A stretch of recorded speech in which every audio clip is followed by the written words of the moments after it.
Thank you all for joining us. My name is Anna Pernas. I'm the Director of Conservation and Education for the Preservation Resource Center. I'm here with Bryan Block, the Director of the Historic District Landmarks Commission and the Vieux Carré Commission. Bryan, we appreciate you here today with us. I know things must be very busy back at City Hall. They are, but we are back in City Hall. All of our systems are operating, so we are excited to be able to be at work for the people and making sure that everybody has access to us, that we can be a positive resource for all of our property owners and constituents in the historic districts. We feel that it's really important at this difficult time that we're perceived as a resource and not just a regulatory agency. So I hope that this conversation will answer any questions and concerns that you may have, and also can provide access to all of the staff and the things that you need to recover from this storm. Thank you so much. So I'm going to get into some of the Q&A that we received, the questions that we received for you, Bryan. So I think a lot of the issues we have, our homeowners were concerned about, was really with permitting and when a permit is required. So I'll go into that. Are permits required at this time? They are.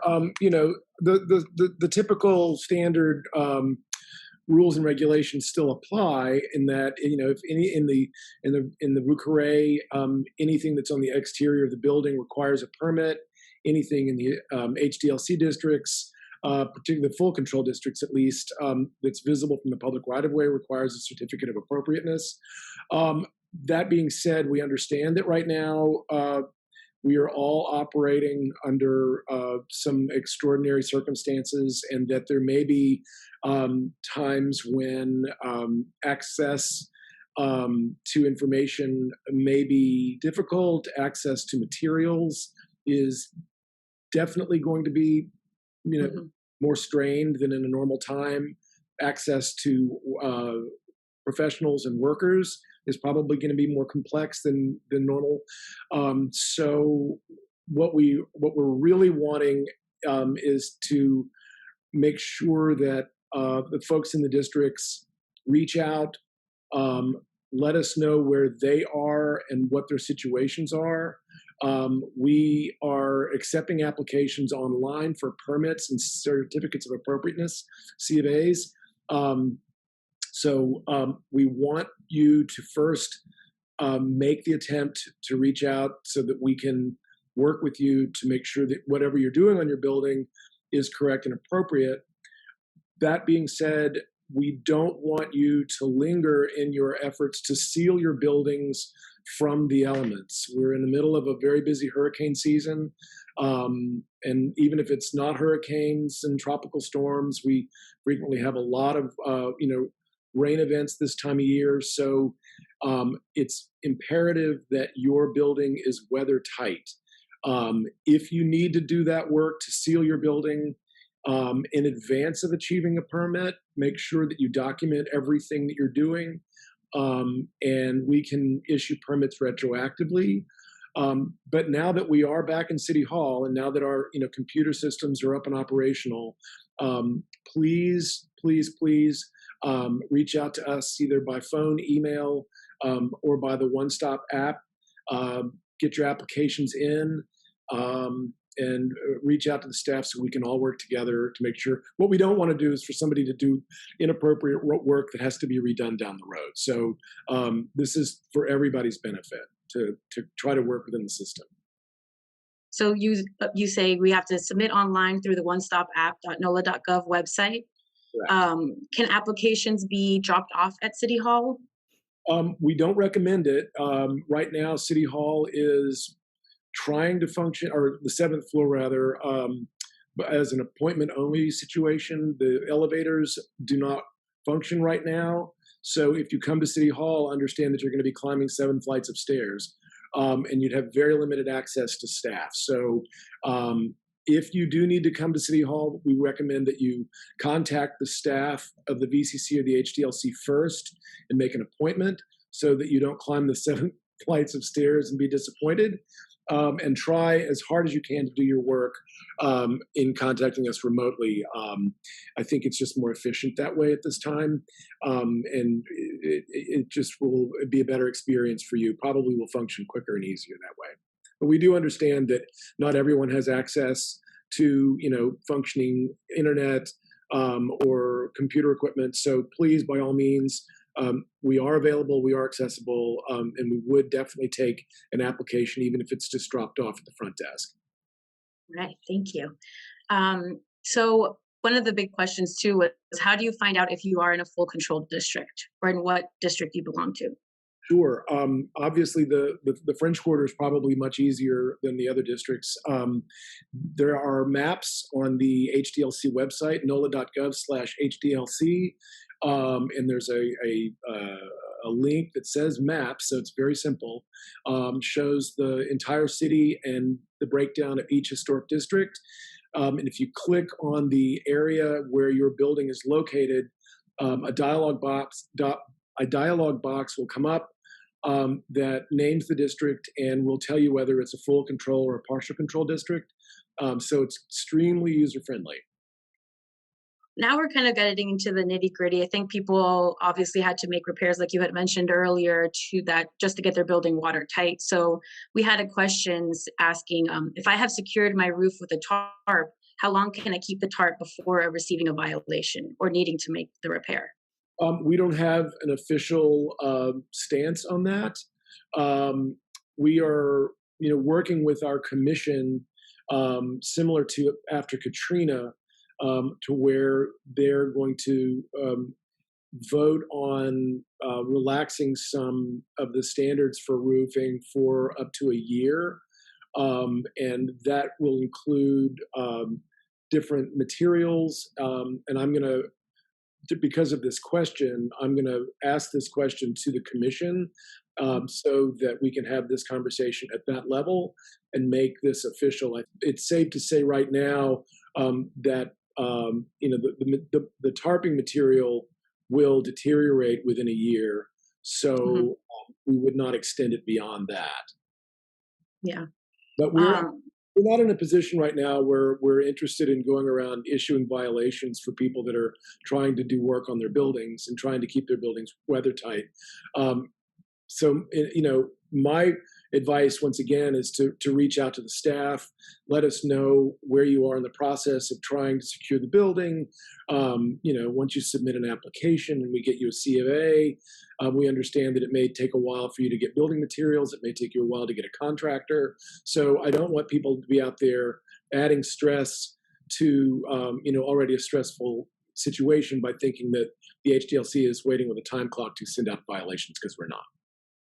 It's a little bit stricter in the Vieux Carré. BCC has not made the decision to relax standards for roofing materials.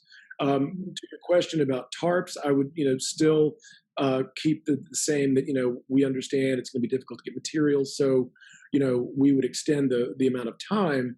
However, we have not made the decision to allow, let's say, either synthetic slate replacing natural slate, nor are we allowing the use of asphalt shingles in the Vieux Carré. The district is, the reason the restrictions are there is because of the integrity of the historic district, and that has not been changed. Right. Thank you for that clarification. And kind of goes into one of the questions that we had received, if the VCC would be reconsidering maybe guidelines for installing solar panels in the French Quarter. That's something that we're discussing. We're hoping to have a new edition of the design guidelines that will include a chapter on sustainability, and we are exploring, what that means in that historic district, and that would include the potential use of solar panels, but no decision has been made.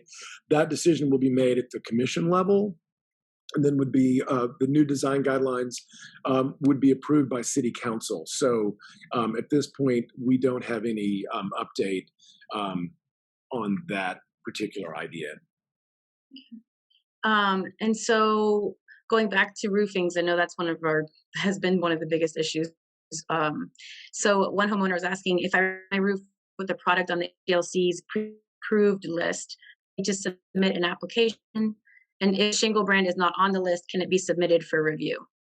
Absolutely. And what we're also realizing too is that the roofing companies do updates to their product lines on a regular basis, and that some of ours are a little outdated. So we are examining the current products from the major manufacturers. So if you have a product that you can, that is available, that you can get access to, please get in touch with the HDLC staff. We can take a look at it and see if it would be approvable. Great. And then, does replacing siding require a building permit? It doesn't necessarily require a building permit from safety and permits, but it would require a permit from the VCC and from the HDLC if it's visible from the public right-of-way. And then lastly, here I have, unfortunately, because of the storm, we lost a lot of buildings and some, fully collapsed. So this person was asked, my building collapsed during the apply for demolition before clearing the site. Good question. My answer to that would be yes. I think that would probably be the smartest thing to do. That way, the collapse is documented. There's not going to be a question down the road about whether or not this was a legal or illegal demolition. So my advice would be, if you have a building that is collapsed or partially collapsed, before you clear the site, do reach out, do put in an application. If you have a building that is in imminent danger of collapse, please reach out to the VCC or the HDLC staff, and we will send out an inspector immediately. And if it is declared in danger of collapse, we can issue a permit right away. So there shouldn't be any delay from our end on either situation. And I think it would definitely behoove the property owner to have something like that well documented before clearing the site. Just for the record, the city inspectors that included VCC and HDLC have done a pretty thorough job of inspecting all the historic districts and is doing an inventory of the buildings that we know of that have collapsed and that are in imminent danger of collapse. So that information might already be available to us. But if it's not, it's something that we would like to have so we can put that into our inventory. I just want to reiterate what I said at the beginning, that I think it's very vital that the folks in the districts understand that we have a lot of information that we can provide that can be very helpful at this time. So I know that a lot of people look at the historic districts commissions as something that they have to work through to get their properties into compliance. So we want to be seen also as outreach officers in the districts that we represent, that we are here to assist you, that we are here to provide you information, and to make this process easier and not more complex. So feel free to reach out. All of our email addresses are on the respective websites, along with our telephone numbers. We are in the office from 8 to 5, Monday through Friday. All of us are available for site visits.